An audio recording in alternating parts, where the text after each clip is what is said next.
Good afternoon and welcome to today's Director's Cut. We will begin with Director Lynn Helms. Thank you, Bethany, and thanks everyone for tuning in to see how things are going in the North Dakota oil and gas business. We're talking about May production, although it is July and it's hot and smoky outside. We're looking back to the month of May. Numbers are pretty much what we expected. Kind of figured with the spring weather just expiring and extended road restrictions because of the wet spring we had, that May would be pretty flat, and that is exactly how it turned out. The drop in production, 2,200 barrels a day, isn't even enough to calculate a percentage. So essentially, you could say oil production was flat, gas production up just 1%, which means that the gas oil ratio is slowly climbing again, just slightly slowly climbing. A little bit of a head scratcher, and I haven't had time today to really dig into it, but why the rig count is at 36 today is really kind of a mystery to all of us. With the oil price where it's at today, it looks like North Dakota crude should be fetching about $74 a barrel, which means that we're well above revenue forecast in terms of production 13% above revenue forecast in May, and revenue price only 10% below in May. And then today, revenue forecasts were pretty much right on it at $74 a barrel. At those kind of prices, one would anticipate more activity than we're seeing. So a little bit of a head scratcher. Met with one operator yesterday, though, who had, through mergers and acquisitions, they've picked up acreage in Montana. And so they had 2 rigs operating in North Dakota. They now have one of those bouncing back and forth across the border. And so on any given day, it could be in Montana or it could be in North Dakota. And I think that's kind of a common theme. We've seen a significant amount of acreage change hands just recently. We saw XTO acreage go to Cord Energy. We saw Ovintiv acreage go to Grayson Mill, and Grayson Mill did not have a capital budget to act on that acreage. And then most recently, we're looking at some of this. I'm not sure who the seller was, but the buyer is Kraken and Neptune. And so, it's Bowline acreage, and some of it's in Montana, some of it's in North Dakota. So I think we're seeing a lot of chatter in the merger acquisition area, and that's disrupting budgets, and that's affecting our rig count. Now, I think the great news is that we're at a post-COVID record in terms of frac crews. As of today, 26 frac crews. So we should really see a good surge in production over the summer, as a lot of those duck wells are completed, and as they get out, ahead of the drilling rig count in terms of well completions. So we're looking forward to better numbers June, July, August as things move forward. We saw the inactive well count come down about 120, so that's a big positive. And interestingly enough, our active well count, new all-time high. Just a shade under 18,000 wells active and producing in the month of May. So we should burst through that 18,000 number. I think it's also interesting that in June, I believe, in June, we permitted our 40,000th well in North Dakota. So that's kind of an interesting milestone. So we surpassed 40,000 in the permit count, and I think cases, we surpassed 30,000. So we're making history, but the growth is slower than one would think that you'd see at $74 oil. Most of the drop in activity happened on Fort Berthold Reservation, down to only 3 rigs operating there, all of them on trust lands.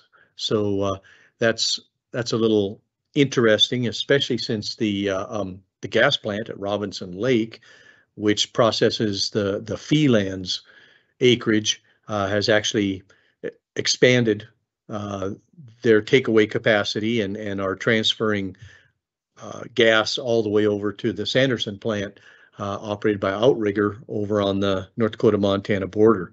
So we did plug 18 wells in the EJA, the federal grant program, in the month of May, only 9 in June. So again, an indication of how wet it was late May, early June. As far as oil and gas or oil inventories, both the world inventories and U.S. inventories are at normal, with the exception of the Strategic Petroleum Reserve. That is very hard to say. And so when you're that close to exactly balanced, as we are, just basically production is equal to demand worldwide, any sort of disruption can cause a pretty high change in prices. And we've seen that lately. April price for WTI was $79, and then May fell to $72, and then today we're back up to $77. So, you know, some pretty large swings, 10% swings in WTI oil price, and likewise even more than 10% swings in North Dakota Light Sweet. And that's what happens when the production and demand are so closely in balance that any kind of world event or economic event can spook the market and cause prices to spike up or spike down. Federal activity, we did submit comments on the BLM proposed rule to elevate conservation as a multiple land use, stating that it isn't in compliance with Federal Land Management Policy Act, or FLPMA as they call it. And we are preparing comments on the EPA greenhouse gas rule. So we're working. The lead on that is probably going to be the coal industry and the Department of Environmental Quality, but we'll be coming in maybe a good tight third on that.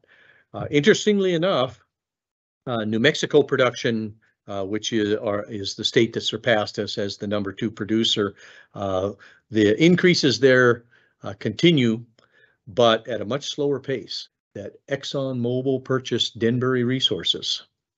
And so, you know, there's been a lot of, I guess, questioning about our vision for how carbon storage and carbon utilization were going to play together and how all this was going to happen. I think what you're seeing is really large amounts of capital now flowing into that space. And I think this really confirms the North Dakota's vision for this, that carbon storage is kind of the initial phase of this whole carbon capture thing, but that the larger companies and the large amounts of capital are looking longer term and looking at carbon negative oil, carbon neutral oil going forward. So the CO2 that comes to the Cedar Creek Anticline and to Cedar Hill South Unit, it comes out of Wyoming, and it comes out of an Exxon gas plant. And so you can see that ExxonMobil is looking at the Cedar Creek Anticline saying, well, potentially this is a really great, promising carbon utilization area for producing carbon neutral or carbon negative oil, but long-term, tremendous potential for carbon storage as well. And so it all ties together. I know a lot of people have questioned how North Dakota views this thing, but I think this is a serious confirmation for a company like ExxonMobil to put almost $5 billion into a company that has developed carbon utilization and storage as its theme, which Denbury is, really accents that our vision is in sync with where the capital is flowing and where the industry is going in terms of how carbon is going to be managed over the next 12 to 40 years. So an update then on the Bison Express, Bakken Express, still trying to keep all the names straight for folks. My understanding is that TC Energy, they have their components. They're the ones that are going to be expanding the compressor stations, 3 facilities in western North Dakota down to that Glen Olin facility. Their component of the project, as well as the reversal of Bison, is the Bison Express.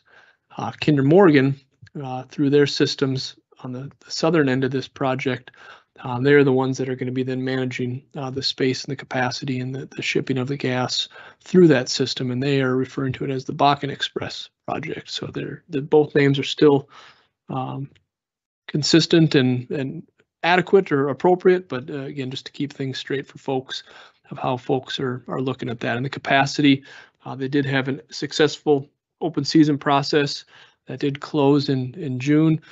Those conversations, whenever any open season closes, it's followed up by weeks and potentially months of further discussions with interested parties to see, are there other terms, things that need to be worked through.